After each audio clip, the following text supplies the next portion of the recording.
You can figure out. Okay, we hope it's all going to be good for today's session.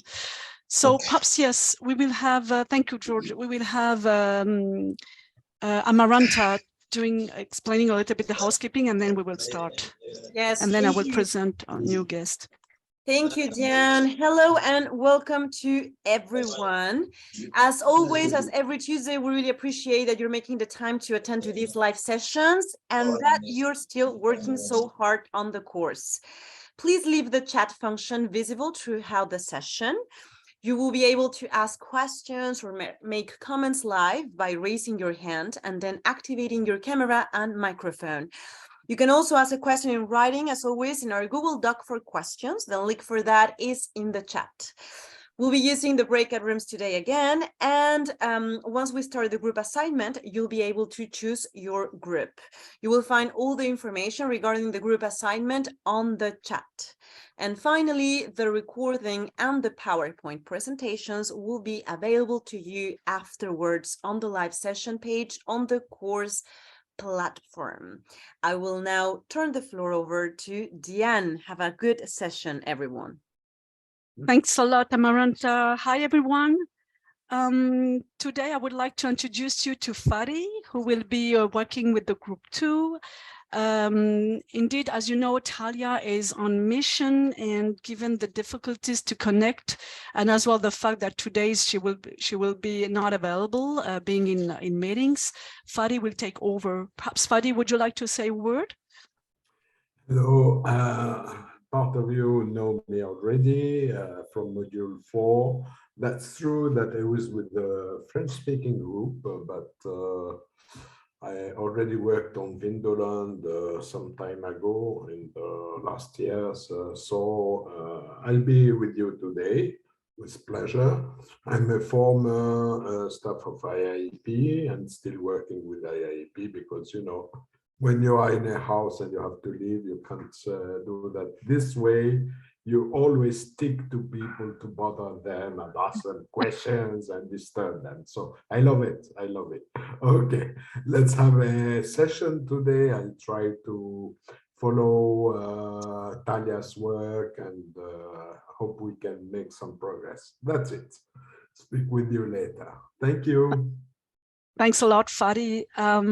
So let me jump directly into the session. I'm going to share with you the PowerPoint of today's session. So share screen, it will be this one. Share. So do you see the screen? Okay, hold on. Okay. Yes. Yeah, good. So today is week 3. Week 3 is about an important step in developing a plan, which is we will be focusing our efforts on developing priority programs. And really, as you will see, they are the core element of a plan. They allow to detail objectives, strategies, and activities, and for each of the different results to provide indicators with targets. We will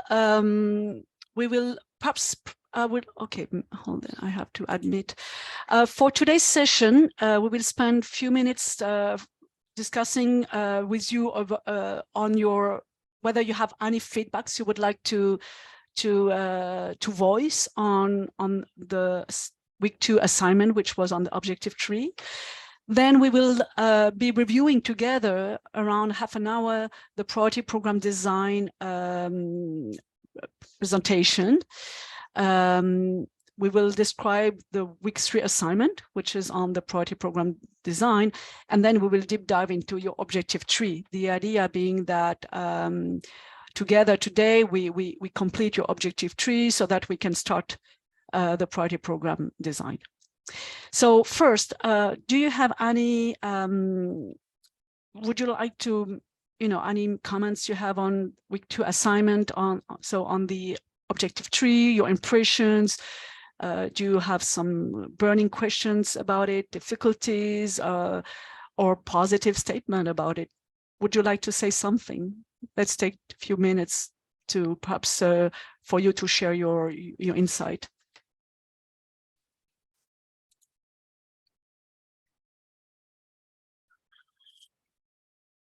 Did you find it difficult? Did you find it easy? Do you understand the logic we are trying to drive you through?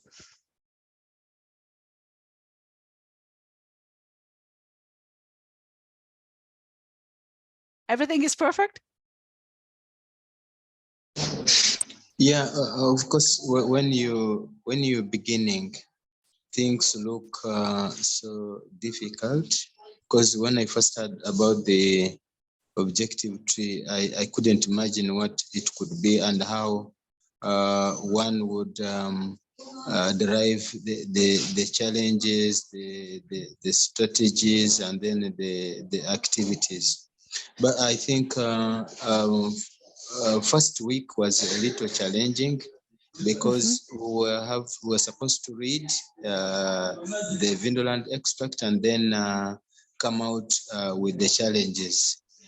But I think as personally, as we went on, I was able to begin to understand how the concept of the problem tree can help you to identify the challenges. And then when we came to week 2, of course, the issue started becoming clearer, and for me, I am comfortable. I think I am getting on well. Thank you. Thank you. Thanks, George, for this interesting comments. And indeed, I think that when you have never been exposed to a problem tree, objective tree, can look a little bit complex, but at the same time, as you said, it helps to structure issues. It helps to indeed moving from challenges to strategies and then to activities, as you will see. So, and you will see that even objective tree, when we will go into the program design, you will understand even better what we are aiming at, and the whole logic will become clear, even clearer. But indeed, I found those tools very interesting. What about others? Thanks, George, for your comments. What about others? Would you like to say something?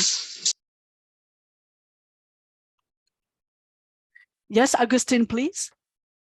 Okay, so on behalf of my team, I think this time on the objectives we have been really more productive, in the sense that we provide like plenty of strategies in difference to the problem tree that was hard for us to identify the initial logic and make this make sense. Now, when all of this came into the strategy, and I think I talk on behalf of our members, it's quite easy to generate the strategies or to see really a more logical process, in my view, to generate or to transform this in a program. Probably is where we are more familiarized with, to take a strategy to planning to design process. So yes, I think is reflected on the document. So well, I think in this part we are doing it. But as reading from your comments, I still need to be more precise or provide more clarity.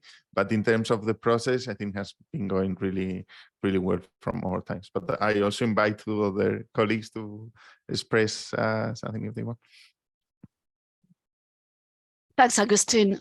Yeah, we will go back to your group work later, but I see how fruitful it was, and you have added a lot of interesting stuff. Colleagues, would you like to react before I start with the presentation of priority program?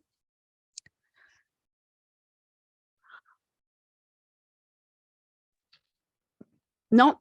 Okay, let's move on. So I will stop sharing this and share the other one. Okay. Going to share this one with you. So it's going to be a little bit long. So yeah, it's going to occupy us for at least half an hour. So I hope you're going to keep the kind of concentration. Okay.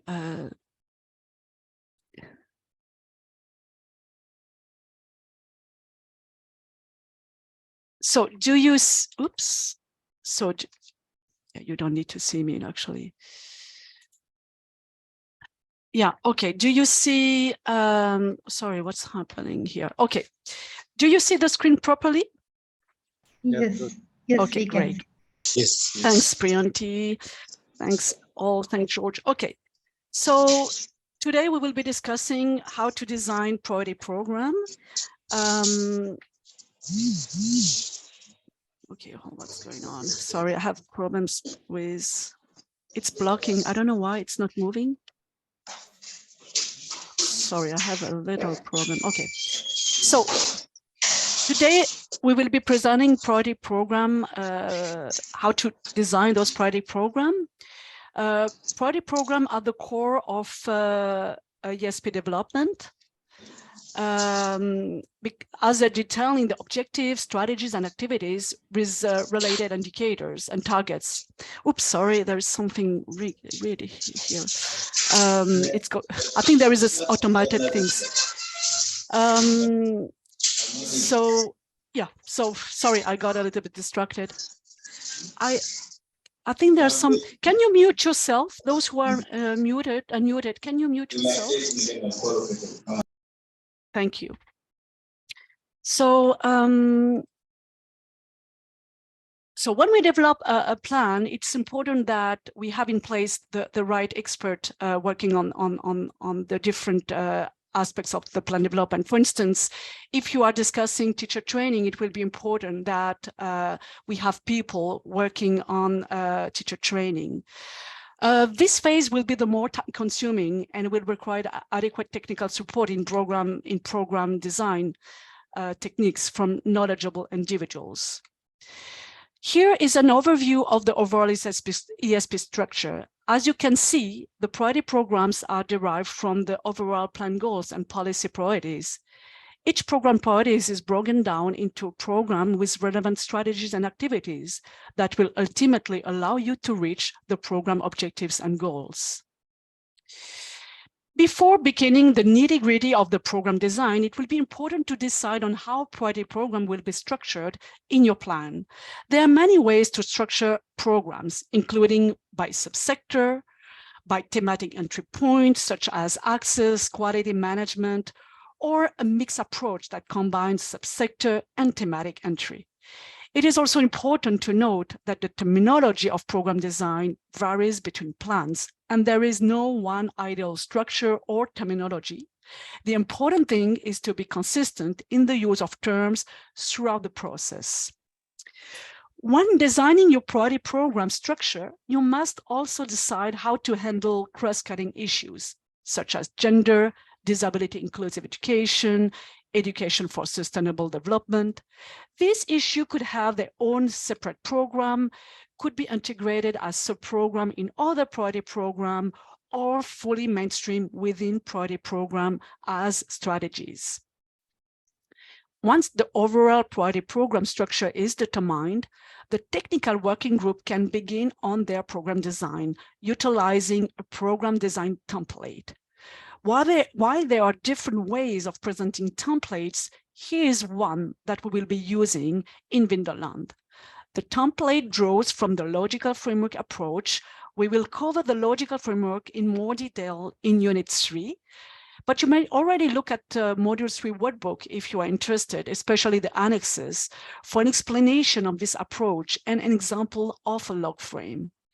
As you can see, the activities and strategies allow you to meet the program objective, and all program objectives ultimately contribute to the overall priority programs and goals, also referred to as overall objectives.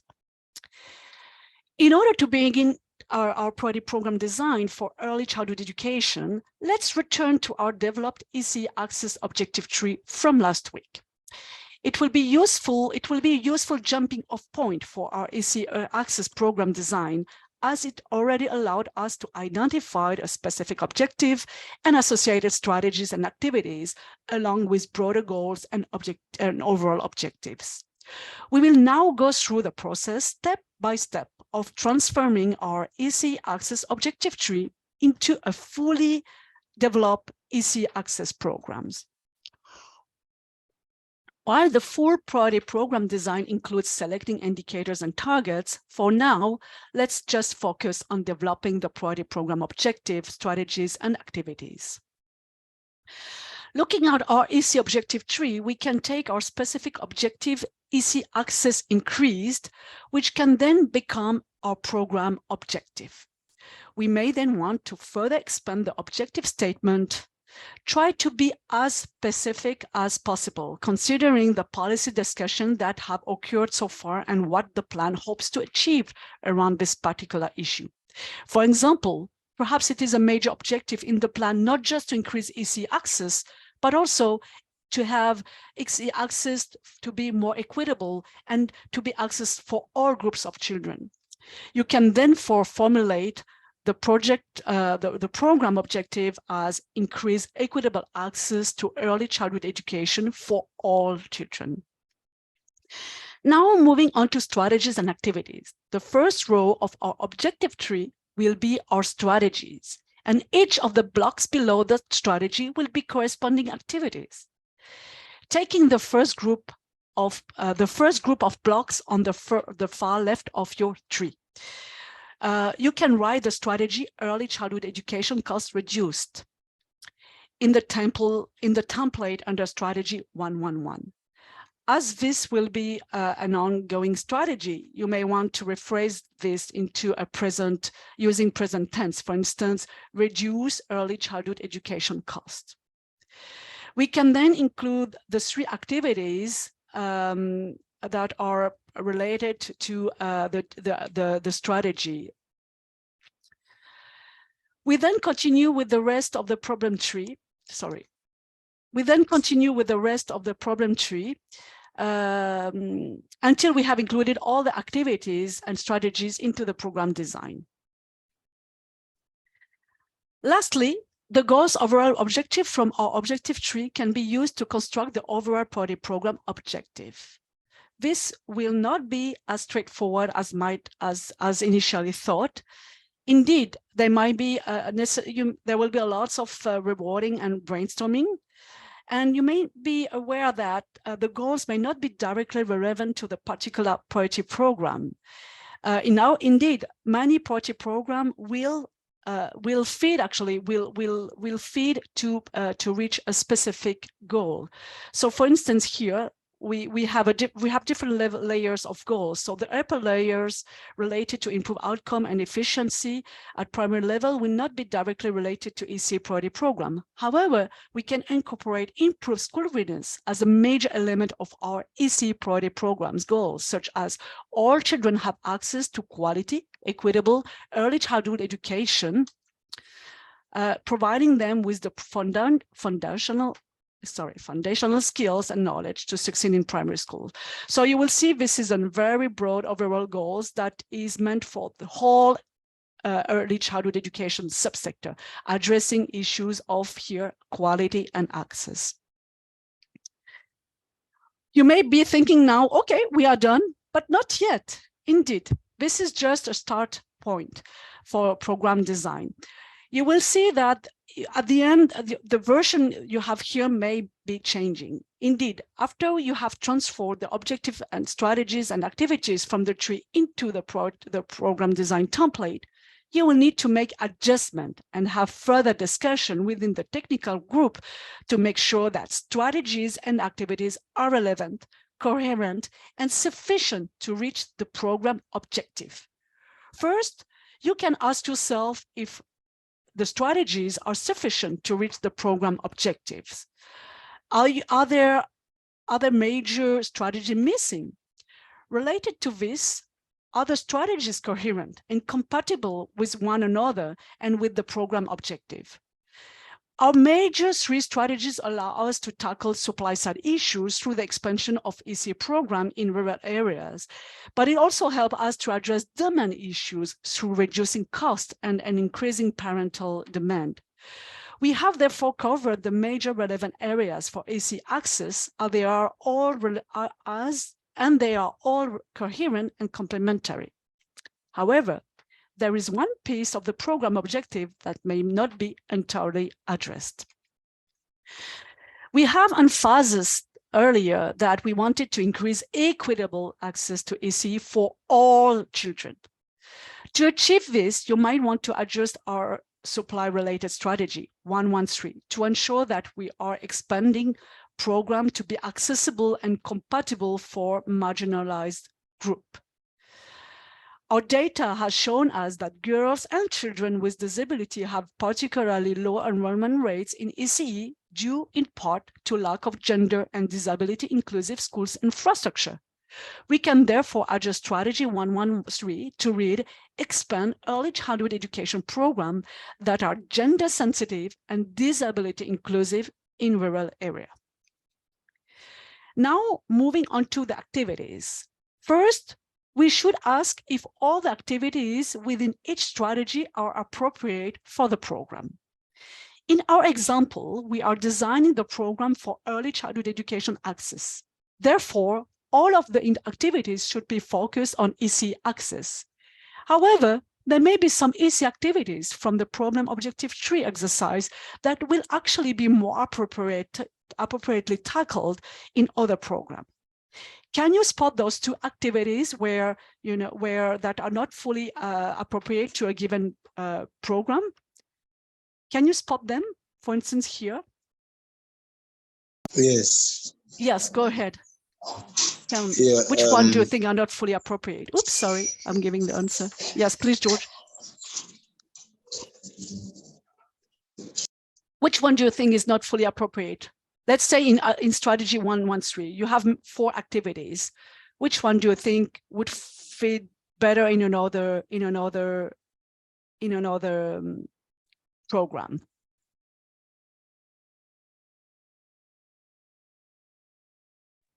Sorry, hello? Yes? Maybe train ECE teachers? Yes. Why do you say that? Why do you think train ECE teachers? This is more related to quality, more access. Exactly. This is more quality issue. Do you have another in mind? Maybe the choir community ECE champion also. No, this one is correct. Yeah. It's also related to 113, to the strategy 113. Maybe Oops, sorry. Develop ECE school building standards. Maybe better, maybe.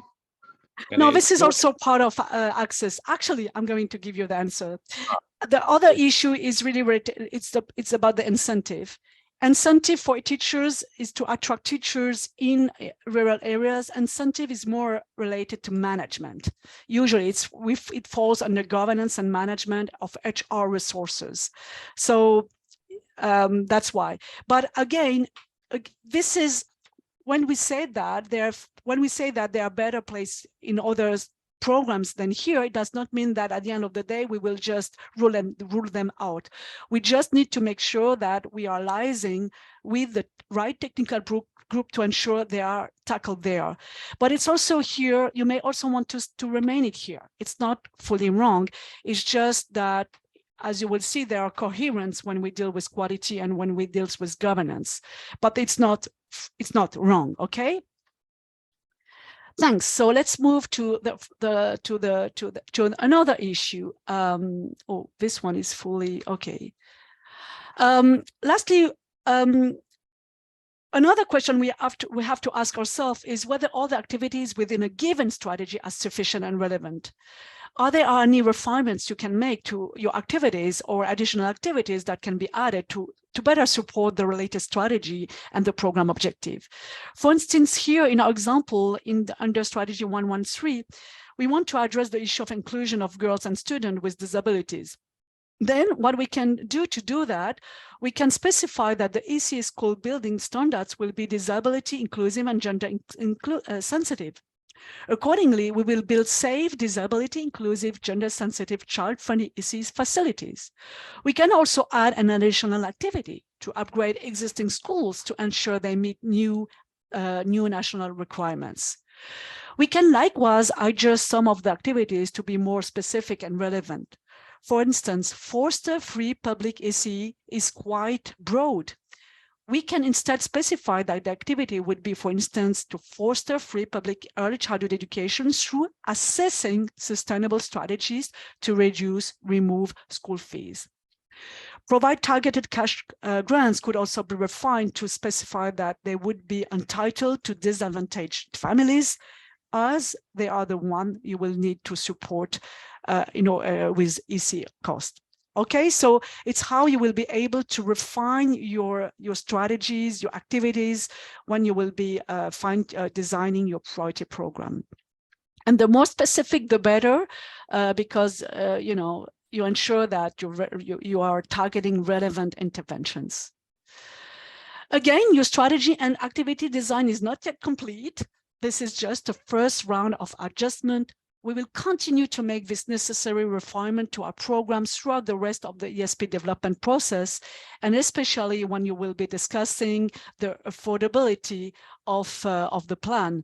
Indeed, when we will be using the simulation model, it will allow you to cost your different strategies and to assess whether they are relevant, but also to assess whether they are politically desirable, whether they are also feasible in terms of technically and humanly feasible. So you will see that this is a first shot, and you will refining when you will be using the simulation model. We will now quickly review defining indicators, setting targets, and indicating baseline and means of verification, which you will be doing as part of the initial priority program design. As I said earlier, this topic will be reviewed in Unit 3, Section 1, so you may already look at it. Also, you may already look at the workbook number 3 if you want to have more details on that, on those different issues. So indicators, it's all start with defining the right level of indicators, and every intervention will have an indicator that will and indicators are important because they do support management, monitoring, evaluation, and learning, as well as decision-making processes. An indicator is a measurable factor or characteristics that can be used to show progress towards the achievement of particular results. So you will be using different levels of indicators throughout your plan to track whether specific activities are implemented and to what extent objectives have been reached. Indicators are usually quantitative statistical measures, such as numbers, percentage, rate, ratio, or index. For example, the number of school built, the percentage of teacher trained, the gross enrollment rate, pupil to teacher ratio, gender parity access, they're all quantitative measures. But in some cases, we may want to rely on qualitative measures. They won't be measuring they won't be identified by numbers, but they will, for instance, be, they can also, they can be whether or not you are meeting a criteria. For instance, it could be whether a strategy has been developed or if a student tracking tool has been, has been put in place. Also, what is important for indicators is that they have to be SMART. I guess you already know what SMART is. SMART is about stands for specific, indicating precisely what is to be achieved. The M is for measurable, measurable, being easily quantifiable. A is for achievable, meaning that it has to be attainable with the resource available. R stands for relevant. It has to be useful to achieve the overall goal, and time-bound, contained within a certain time frame. Indicators should also be accompanying with baseline and target data that are aligned with the indicator. They have to have the same measurement unit. Also, baseline data establish a foundation from which to measure changes, the situation, which is the situation prior to the intervention. Targets provide a benchmark against which performance can be assessed. As far as targets is concerned, one can distinguish between intermediate target values, value to be attained during each year of program implementation, and the final target value that the indicator should attain by the end of the plan. Target setting is usually based on previous trends and on a careful assessment on what is likely to be achieved over the program plan duration.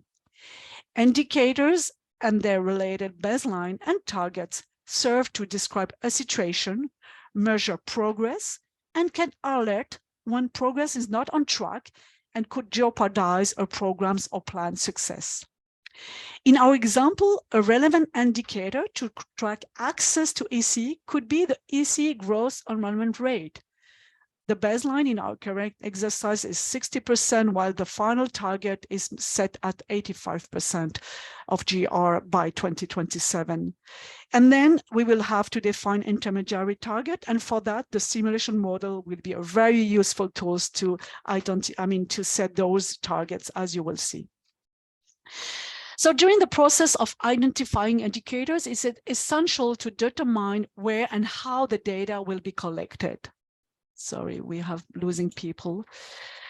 A source of information, also known as the means of verification, must be indicated for each indicator. The means of verification indicates where the information can be retrieved. There are a variety of data sources that can utilize, including administrative data such as AMIS, FMIS, or the Financial Monitoring Information System, the HRMIS. We have statistical yearbook, budget book, etc. There are a lot of type of information you can use, including interviews, focus groups, feedbacks from beneficiaries. Here we are providing you with an example of indicators, baseline targets, and mean of verification for programs, objective and activities. You will note that at this stage, we will just set up tentative targets. Indeed, we will need to assess their targets we will need to assess them, their validity, their feasibility using the simulation model that we will start using next week. The simulation model will help you to set up the final targets. So here as next step, next step will be for you to really try beginning to transform your objective tree into the project program, and that's what we will be starting to do a little bit this week. So, do you have? So I'm done with the PowerPoint. Do you have some questions at this stage?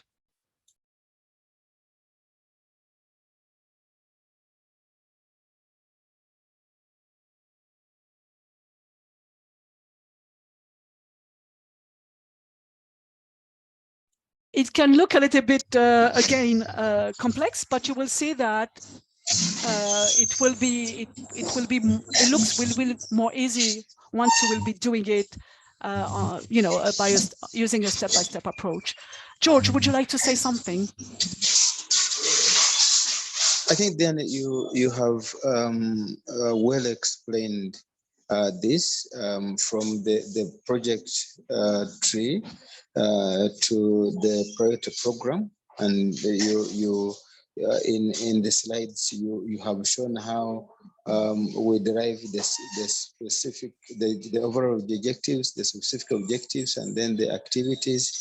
And just as you have mentioned, I think when you have clearly conceptualized the problem that you are looking at, then it is easy. And now for me, the way I look at it, the priority program is much easier because I have the concept of the problem tree. I know how I know the major goal, the specific objectives, and then the strategies. And then when you came to explain the indicators, you said these should be verifiable indicators, and you said it should be in either percentages or numbers. For example, if you're talking about buildings, what is the percentage or what is the number of the buildings, so that these can really help to verify what the intervention that you are talking about. For me, it is clear, and I think it is going to be easier because I now have the picture of the whole idea. Thank you. Okay, thanks, George, for your comments. That's very reassuring to think, to also hear that we are driving you adequately to this project program design. Thanks. I think you raise all the important issues. Indeed, how we move to, you already have identified objective strategies and activities, and it's just copy and paste them in a right format. And this you will have also to identify key indicators for each activity's objectives.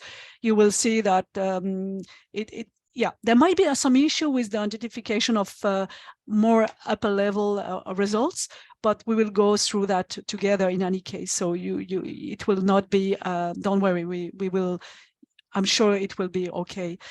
Any other comment before we move to looking at the design and the template you will use?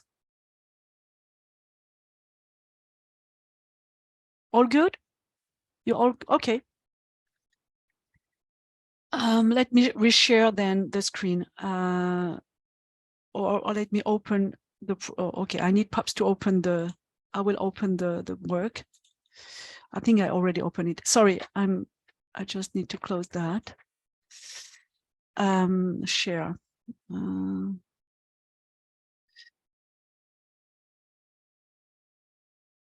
Do you see the screen with the description of group assignment? Yes, we can. Okay. And now, do you see the assignment? Okay, hold on, it's still blank. Do you see the assignment? Yes. Yes. Okay. That's it. So you see it is the same template as we have just shown you that you will need to fill based on your objective tree. So for this assignment, first, you don't start with the goal overall objective yet. Start with your program objective, which is your specific objective that you have identified. You may want to reformulate it. Then you may want to here just copy and paste the strategies. You have a series of strategies that are directly derived from your objective tree. And for each of the strategies, you will have here, you can mention the activities. And you will see for the activities, I will discuss that later with you, but you can be a little bit more detailed by, for instance, already identifying key actions that will be part of those activities. And here it's for the group on quality, because for a group of quality, as you will see, you already have identified a lot of those activities and sub-activities the way you have designed your tree, which is good, but it was, we will discuss that further. So for each of the activities are really about output, and they are really about, for instance, an activity is to, yeah, you take your, I don't have example directly here, but one of the activity you will have to put here the different indicators that are meant to monitor to what extent you are on track with your activity implementation. So usually one activity, one indicator, okay? We are expecting you to have one activity, one indicator. You can think about the baseline. The baseline, either it is in Vindoland, it is available in Vindoland. If it's not, there might be two issues. They might just, if the activity has never occurred, so the baseline will be non-applicable, non-available, or zero. If it is something that is not in Vindoland, but that you think would be, is something that is already, and in place, for instance, if you want to have the percentage of schools with gender-sensitive toilets, for instance, we know that the baseline is not zero, right? So you can just put here a mock result. You can put 10%, 20%, because when you will set up the targets and we will cost that intervention in the simulation model, it's good to have a certain baseline, but the baseline could be either zero, okay? But it doesn't matter if at this stage you are not fully developing properly baseline and targets. I think for me, what would be more important is really about the indicator, how you want to measure your activity progress, okay? And then here for the objective, you may want to think about also indicators. For access, For access, there are a series of indicators that are usually used. And here there are more outcome level indicators. We will go to this issue of outcome and output in Unit 3, but output are really related to the activity. They are the results of an activity, and different output activities, output results will lead to an outcome result, which is your program objective, and you usually have outcome level indicators. Okay, is this issue clear of outcome and output? Can you explain a little bit how we move from the baseline now to looking at the outcome? I didn't get that one very well. So no, okay. You remember you have filled your strategy. You in the objective tree, you have the strategy. You just mentioned them here, right? That's right. For each strategy, you have a series of activities you have identified. You put them each one line, one activity. You may want to add lines as you wish. Okay, you can add lines here as you wish. Here. Yes. Okay. For each activity, you will have an outcome, an indicator. Each activity, we would like you to assess it with an indicator. Okay. Okay, that's clear. Now you have your objective. Program objective is you take it from the objective tree, but your objective is high level. So for the high level objective, usually we are what we say outcome level. It's not output. Output are related to activities. Okay. Outcome are related to higher level objectives. So to your program objective. For instance, increase access. Increase access is an outcome. It's a change in a situation. Okay, so we would like you to have indicators here. So usually they are not activity related indicators, because activity related indicators will be for your strategy.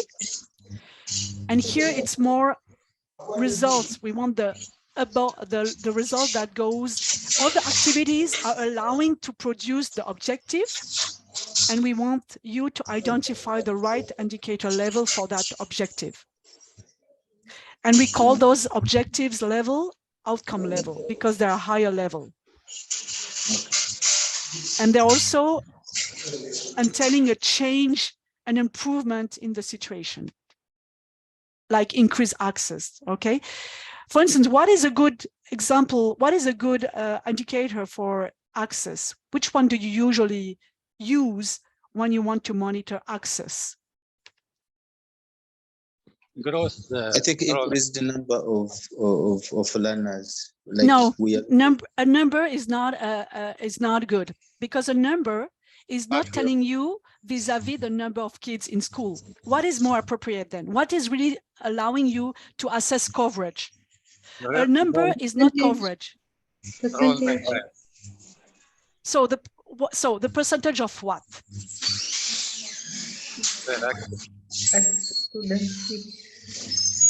What are you saying, Priyanti? Percentage of students that meet that criteria. Percentage. Here we are talking about access. We are not in quality. Yes. I think the percentage of learners enrolled. Yeah, but this has a name. What is the percentage of learners enrolled? What is the enrollment? It is the GER. It is the gross enrollment rate or the net enrollment rate. Okay. There are indeed. You need to have a kind of percentage or rate, a ratio. You understand why the number is not sufficient?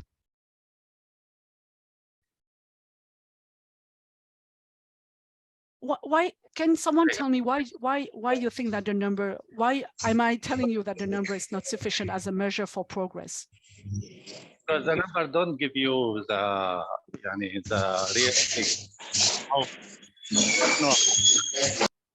The school or have access. Exactly. Yeah. Exactly, because a number, for instance, if the number of students is increasing, and then the school age population is increasing even more rapidly, then the number of students increasing as an indicator will give you a false indication, because actually the enrollment rate is decreasing because the school age population, meaning those kids who are supposed to go to school, is increasing more rapidly than the kids going to school. So that's why the number is not adequate, because it's to be adequate, you have to compare the number of kids with the number of children potentially going to school. So the school age population. That's why the GR is a little bit better. Okay? Is this clear? Yes. Yes. Give me a good indicator of, let's say, we want a strategy that is to rehab schools. What could be a good examples to rehab schools, an indicator?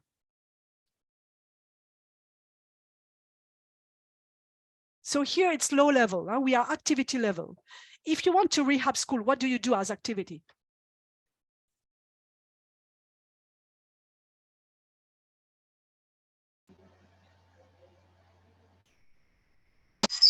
Come again.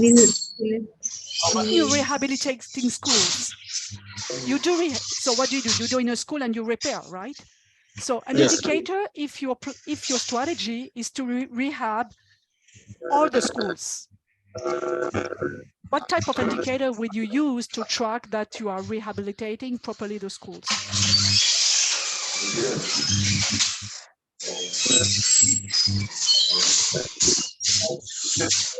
I think it's percentage of percentage of school, Percentage is good. And here, yes, another suggestion.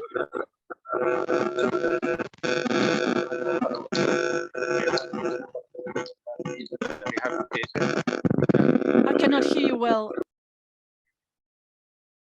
Please go ahead.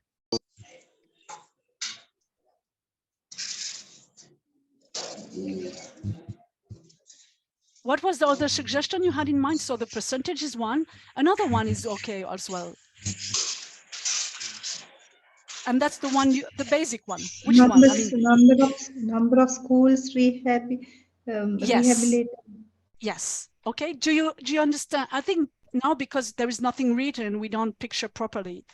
But indeed, at outcome level, you are more with percentage of school or number of schools. To be able to compute a percentage, you need the number in any case. So is this clear to all? But in any, we will be discussing, don't worry, there will be discussion. But this one is going to be a little bit tricky. But as you, again, the indicator is already embedded in your objective or in your activity. It's embedded. So if you formulate your strategy clearly, if you formulate your objective clearly, the indicator is very easy to extract, because sometimes it's just for instance, rehabilitation program, number of school rehabilitated. That's your indicator. So you see, if you're clear with your strategy, the indicator becomes clear. You want to train teachers, the indicator will be? Number of teachers trained. Exactly.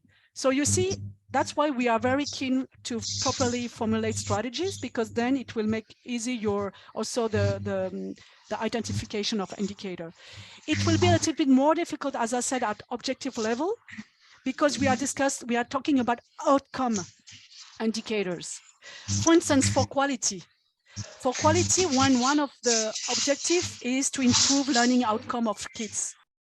What will be the indicator for learning outcome of, what will be the outcome indicator, the program objective? If the program objective is to increase learning outcome of children or quality, what type of indicator you would use? And we would need like for a particular exam, pass percentage or something. Exactly, that's right. Okay. Can depend, rely on the assessment learning data, not MS. Priyanti, would you like to repeat? We here use the pass percentage. Yeah, so Priyanti is saying pass percentage. Indeed, That's the type of indicator you can use to assess learning outcome. The percentage of children who pass the exams or who pass in maths or who pass minimum, you can refine, you can pass minimum standards, who pass with X% or high level, etc. But indeed, behind is the idea of percentage of children passing an exam or succeeding in a subject with this type of percentage, etc. Okay. Okay. Here the deadline use assessment, learning assessment data. Yeah. Yes, you can also use learning assessment data. You're right, Yaman. So either you can use examination, regular examination, national examination, or you can use assessment data from, survey assessment made from a sample survey. They are both valid. So are you clear about the assignment for next week? Yes, okay. It is clear. So, but don't worry, we will accompany you. it will become clearer as you are doing it. Okay. So I think, so let me stop sharing and let's go for what is expecting from you this week. Let me share again, and then we will break up into two rooms, but not now. Okay, let me see. So for now, you have understood. Okay, hold on. Sorry. Up. So for this week, together we will finalize. I think we need to finalize today the objective 3 together, and it will be finalized because they are very, I guess, limited. For my group, limited comments, and then we can start designing the priority program. We would like you to submit the priority program by the end of the week, by Sunday midnight time. But remember, for your record, the priority program is going to be a scored component at the end of the module 5. But you will have, do not panic, you have until the end of the module to fine-tune it, okay? And what we're going to do this week is really the first initial kind of layer. We will use then the simulation model. We will develop the key performance, we will develop the result matrix, the multi-year operation plan, and each time you will have opportunities to review your priority program. So do not panic. We want you to submit it. It's not to be scored. It's just because we want to be able to see how you are doing, and then it also allows us to provide you with, to review it and provide you with feedback on Tuesday. Okay. Do you have any question before we break in rooms?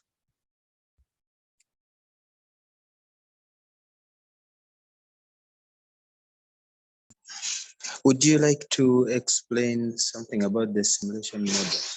No, no, George, because it's going to be very complex. So the simulation model, but in a nutshell, the simulation model, it's an Excel file that allows you to cast your strategies.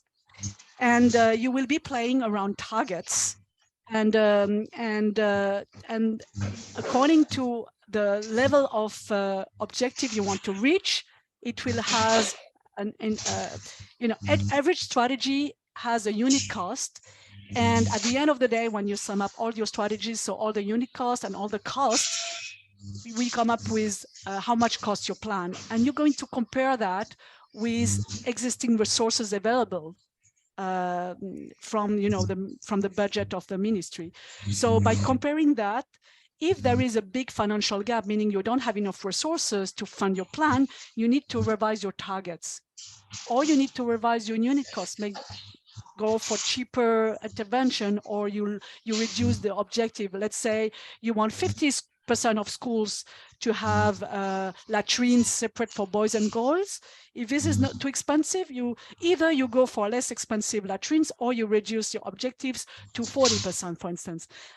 Okay, but then there is, well, I don't want to touch base too much on it because I think it's going to bring a little bit difficulty, and already I would like us to be clear on the present assignment. Okay, And that's why I'm not too demanding about targets for this. Right now, we just want you to put some tentative targets, and we will discuss that together today. And those targets will be assessed with a simulation model. Okay.